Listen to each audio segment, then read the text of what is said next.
Hello everyone. For this video, you will be making pictorial drawings, the orthographic and isometric drawings. As you can see in the picture, I have here the orthographic o ang iyahang isometric drawing. Let's study first the measurement of the object. We have here the height 20 centimeters, the width 30 centimeters, and its thickness 20 centimeters. As you can see, the front view is the color blue, the top view is the color yellow, and the right side view is the magenta. So in our AutoCAD, we will make first the orthographic and followed by the isometric. So ang una natong buhaton, we will draw first the front view followed by the top view. So ang front view, ang iyahang sukod, it has height of 20 centimeters and width of 30 centimeters. So we can use line or either polyline. So for me, I will use the polyline.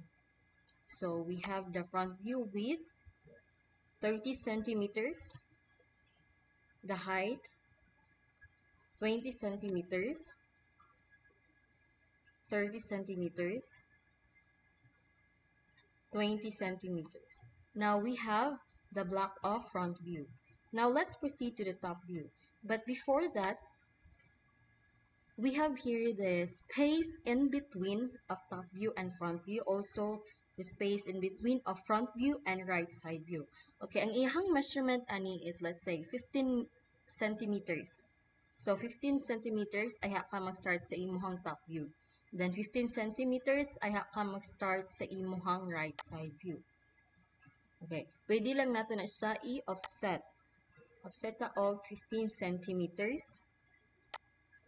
Okay, since we are using polyline, so inig-offset na to kay maapil man tanan. So ang atong buhaton is ato ang i-explode ang ato ang ginama nga block. Okay, so to explode, type in your keyboard X for a shortcut of explode, then press enter, then select the object, then enter. Okay, so exploded na na siya. Okay, as you can see. Now let's offset 15 centimeters. Okay. So, diri ta magsugod sa ato ang top view. So, ato ang top view na siya thickness nga 20 centimeters. 20 centimeters. Ang width 30 centimeters. Then 20 centimeters. So now we have the front view and top view. Now let's proceed to the right side view. So ang spacing niya in between sa front view and right side view is same 15 centimeters. So mag-offset na og 15 centimeters.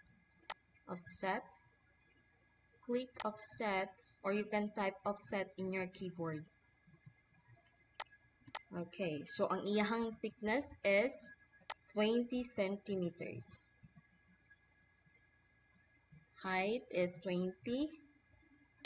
Okay, so we have the front view, top view, and right side view. Now, in our orthographic, naato na siya details. So, ang height sa imong front view, naa siya sukod nga tag 10 centimeters. So, ato na siyang gamon. So, same sa width, na siya details nga tag 15 centimeters. Kaya mao man ni siyang naadiri. Then, for the right side view also, na siya tag 10 centimeters. Okay. So, ato lang siyang i-offset. Offset ta og 10 centimeters para sa ato ang height. Ato lang po dapilo ning dire. 10 centimeters. Then dire. 10 centimeters. Then the 15 centimeters.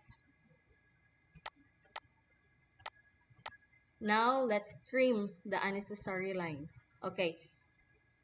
You can use the shortcut keyboard, shortcut command in your keyboard. Also, you can click the command here above the ribbon panel. Okay.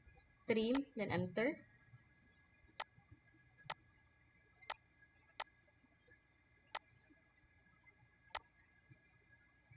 Okay, now we completed our drawing.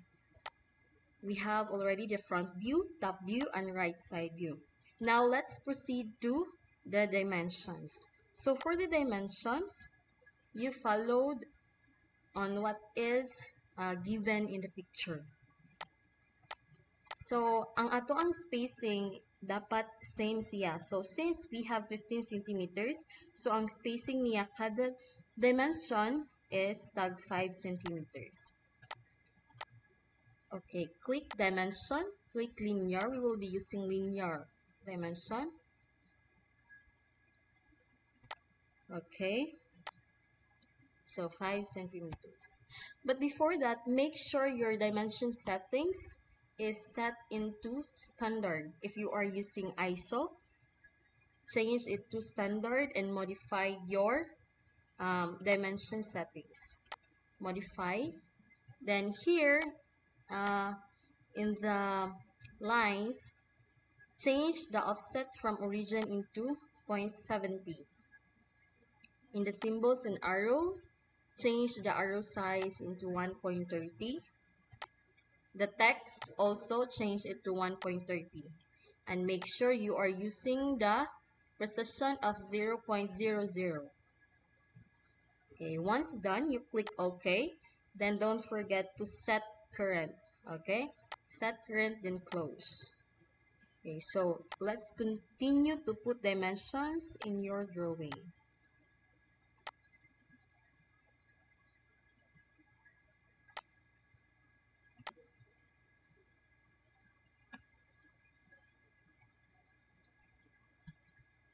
Next, the dimensions of the width.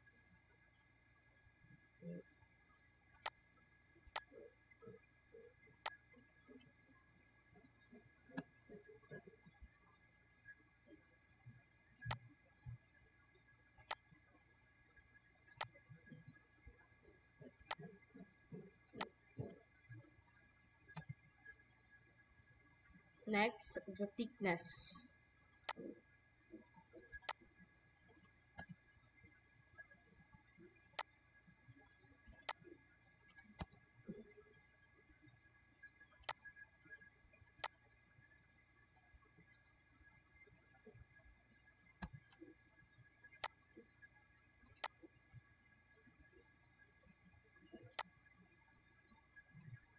Now we have the front view, top view, and right side view. Next, we will put label. So we will put label here, front view, top view, right side view. So we will be using multi-line text.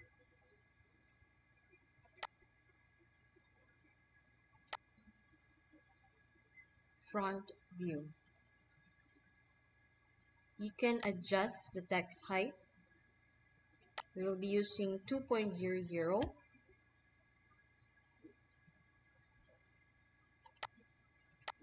Okay. Next, you copy this one for the top view and the right side view. You can adjust your text.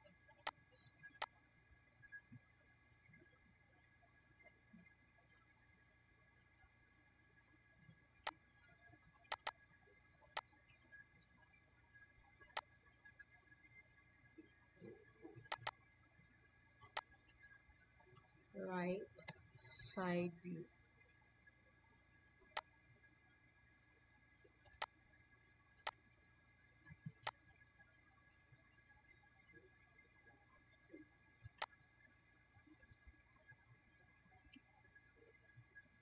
Now I have already my orthographic. Next, we will be making the isometric. Okay, in making isometric drawing, we will be using the angle 30 degrees by 30 degrees. So, saan na to pag-drawing atong na ay kanang angle nga naka 30 degrees. So, here, we will be activating the polar tracking, or ang keyboard shortcut niya is ang F10. Okay.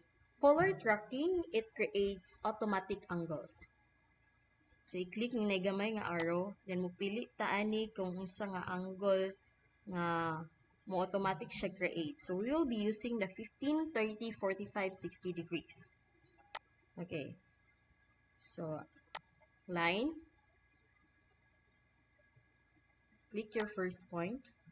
So, as you can see, makita nimo sa imuhang kanang mouse cursor, ubos niya na, nga nakabutang polar, then unsa siya nga degrees. So, since we will be using 30 degrees, so, dapat ani imuhang mouse, dapat na imuswat dari 30 degrees. So, sa pikas is 150 degrees. Okay. Now, first, we will be making the front view. So, ang iyahang width is 30 centimeters. Height is 20 centimeters.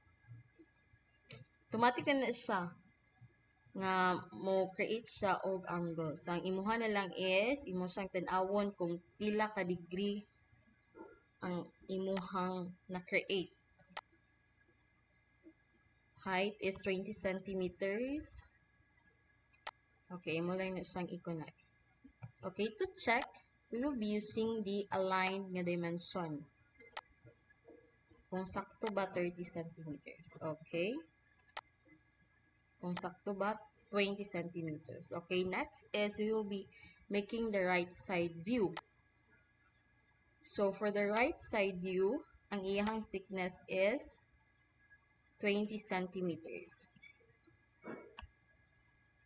Height is 20 centimeters. Then, i-connect lang na nimo diri. Okay, to continue, make the top view. 20 centimeters ang thickness. Then, connect na nimo. Now, I have already the projection block. So, now, let's make the details. Okay, to make the details, we have the 10 centimeters by 10 centimeters. So, ato lang i-locate ang midpoint. So, once mo detect na ang midpoint, ang iyang detection is triangle. So, diha ka mag-start. I-click nimo, and then, input ka og 15 centimeters.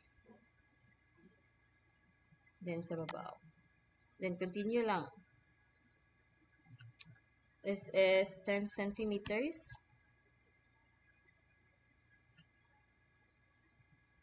Then 15 centimeters. 10 centimeters. Okay. Pwedeng mag-start ka diri sa right side view or sa top view. So, depende na nimo. Now, let's trim the unnecessary lines. Okay? Trim. Okay. To make your isometric complete, na siyang butang linya dire.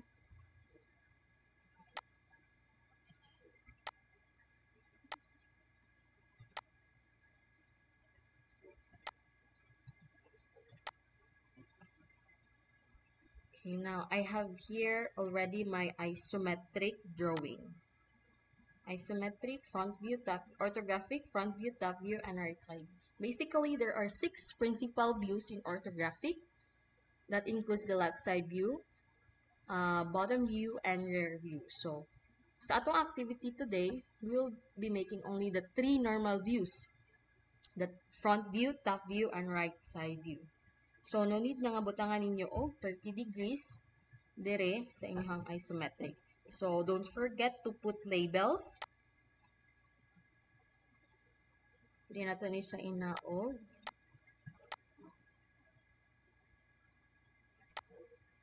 Labels. Copy lang. So, this will be orthographic.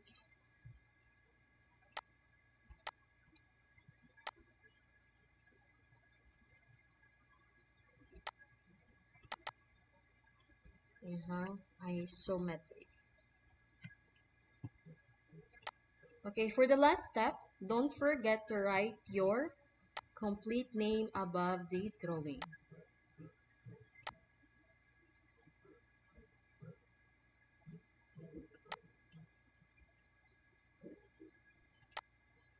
for example, Kim 2, section BSIT-DIT 11.